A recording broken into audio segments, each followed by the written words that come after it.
गेल्या वर्षीचा उन्हाळा अतिशय कडक होता. ऋतुमान बदलत आहे. पर्यावरणाचा समतोलही ढासळत आहे.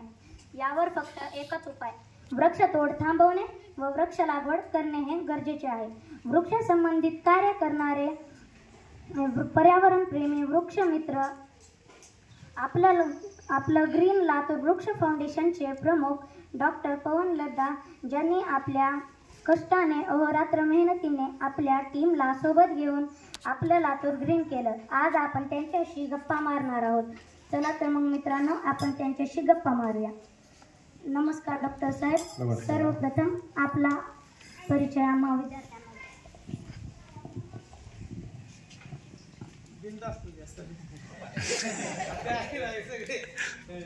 पहिलं सांगितलं असतं तर थोडी तयारी करून आलो असतो. प्रश्न आणि उत्तर सुद्धा ॲडजस्ट केले असते. आदरणीय व्यासपीठ, आदरणीय मुख्याध्यापिका मॅडम ताई आणि माझ्यासोबत आलेले Bagal sir, doctor Nagargoje sir, सुरे साहेब आणि आमचे दररोजचे सहकारी आपले शिक्षक मनोज सर, आपण आज आमच्या या टीमला मला या ठिकाणी बोलवलं, आमचा यथोचित असा मान सन्मान केला, याबद्दल मी आपले पहिल्यांदा सगळ्यांचे आभार व्यक्त करेन. मी डॉक्टर पवन लड्डा, पहिल्यांदा व्यवसायाने मी डॉक्टर आहे, एक आयुर्वेदिक तज्ज्ञ आहे. तुमच्या परिसरात जेवढी काही झाडं असतील त्याचे औषधी गुणधर्म जर काय आहे हे जर तुम्ही मला विचारलं तर मी तुम्हाला ते नक्की सांगू शकतो. हा आयुर्वेदाचा माझा वैद्यकीय व्यवसाय करत असताना मी या झाडांसोबत जुडलो. झाडं लावणं, झाडं जगवणं, झाडांचं संगोपन याचा आम्ही छंद जोपासला. छंद म्हणजे आमचे काही सदस्य आम्हाला म्हणतात की ही वेड्यांची टीम. वेडे आम्ही एक 80, 85, 84 जण आहोत आणि ही 84 वेड्यांची टीम अख्खा लातूर जिल्हा हिरवंगार करण्याकरिता झटत आहे. संबंध लातूर शहरामध्ये आम्ही झाडं लावलीत, झाडं जगवलीत, झाडांचं संगोपन चालू असतं. कुणी कुठे झाडं तोडली त्याची आम्ही ताबडतोब दखल घेतो. त्याविरुद्ध आम्ही कारवाई करावी, बाबा झाडं तोडू नये याची अशी आमची जनजागृती नित्य नियमाने चालू असते. झाडांना आम्ही टँकरनं पाणी देतो.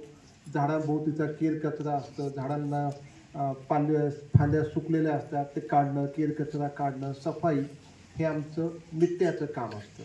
वा, छान सर. माझा याचा पुढला प्रश्न असा आहे की या कार्याची सुरुवात केव्हा व कशी झाली? मुलांना तुम्हाला नक्की माहीत नसेल, 2016मध्ये आपल्या लातूर जिल्ह्यामध्ये भयंकर मोठा असा दुष्काळ होता. माहिती आहे का कुणाला रेल्वेनं पाणी आलं होतं? पिण्याचं पाणी रेल्वेनं आलं होतं आपल्याकडे. लक्षात घ्या तुम्ही.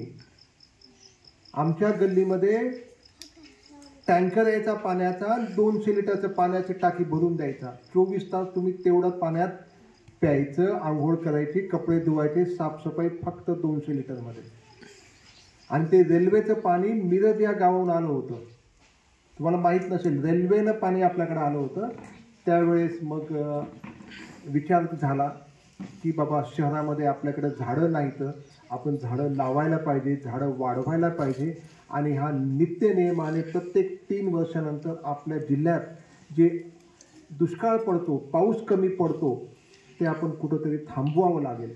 या विचारातून आम्ही झाडं लावणं, झाडं जगवण्याचा आम्ही हा उपक्रम त्या दिवसापासून चालू केला. रेल्वेनं पाणी ज्या महिन्यात आलं 2016मध्ये, तेव्हापासून आम्ही हे झाडं लावण्याचा उपक्रम आम्ही चालू केला. तर माझा पुढला प्रश्न, या कार्याची सुरुवात, आपलं वृक्ष फाउंडेशन विषयी आम्हाला माहिती सांगा. आपलं जे आता व्यासपीठ आहे, एका पद्धतीप्रमाणे व्यासपीठालाही अध्यक्ष असतो आणि आपल्या आदरणीय मुख्याध्यापिका मॅडम आज या कार्यक्रमाच्या अध्यक्ष आहेत. पण आमचं एक टीम जे आहे, ग्रीन लातूरची टीम, आमचं ग्रीन लातूरची फाउंडेशन, याला कुणीही अध्यक्ष नाही. हे पहिलं सांगावं महत्त्वाचं आहे. याला कुणीही अध्यक्ष नाही, कुणी सचिव नाही, कुणी कोषाध्यक्ष नाही, कोणी जॉईंट सेक्रेटरी नाही, असिस्टंट सेक्रेटरी नाही, डायरेक्टर नाही, कुणी नाही. आम्ही सगळे झाडं आहोत. आमच्या झाडाचा अध्यक्ष कोण असेल तर ते कडुनिंबाचं झाड दिसतंय पाठीमागे. कडुनिंबाचं झाड आमचं अध्यक्ष आहे. हे वडाचं झाड इथं दिसतंय.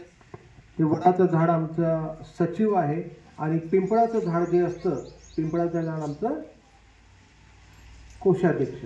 एखादी संस्था असावी म्हणजे त्याला अध्यक्ष, सचिव, कोषाध्यक्ष असावे लागतात, पदाधिकारी असावे लागतात. आमच्याकडं असं कुणीही नाही. आमच्याकडं जे श्रमदानाला येतात, जे खड्डे खोदायला येतात, जे झाडं लावायला येतात, त्याच्यामध्ये डॉक्टर, वकील, इंजिनियर, टीचर, प्रोफेसर, शेतकरी, IT चे विद्यार्थी, ऑफिसर, प्रत्येक लातूर शहरातील प्रत्येक स्तरातील प्रत्येक व्यावसायिक व्यापारी आमच्यासोबत श्रमदानाला येतो. अशा पद्धतीने आमची ही 84 जणांची टीम आहे. आम्ही सकाळी 6 वाजता उठतो, 5:30 वाजता उठतो.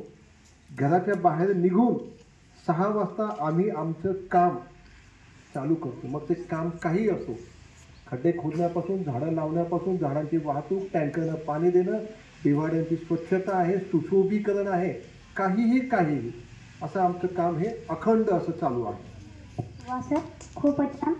आता पुढला प्रश्न, तुम्ही वृक्षारोपण व वृक्ष संवर्धन यांचे नियोजन कसे करता? नियोजन आम्ही काहीच करत नाही. सगळं तो देव करून घेतो. जिथे जिथे जागा भेटली तिथे झाडं लावायची. झाडं कुठे लावायची? झाडं पहिल्यांदा सुरक्षित जागा असावी. चला एखाद्या ग्रीन बेल्टमध्ये रस्त्याच्या कडेला लावतो झाडं, तिथं झाडं जगतील याची शाश्वती असावी. तिथं थोडी बहुत पाण्याची सोय असावी. काळी माती आणि कुणी आजूबाजूचे 2-4 जण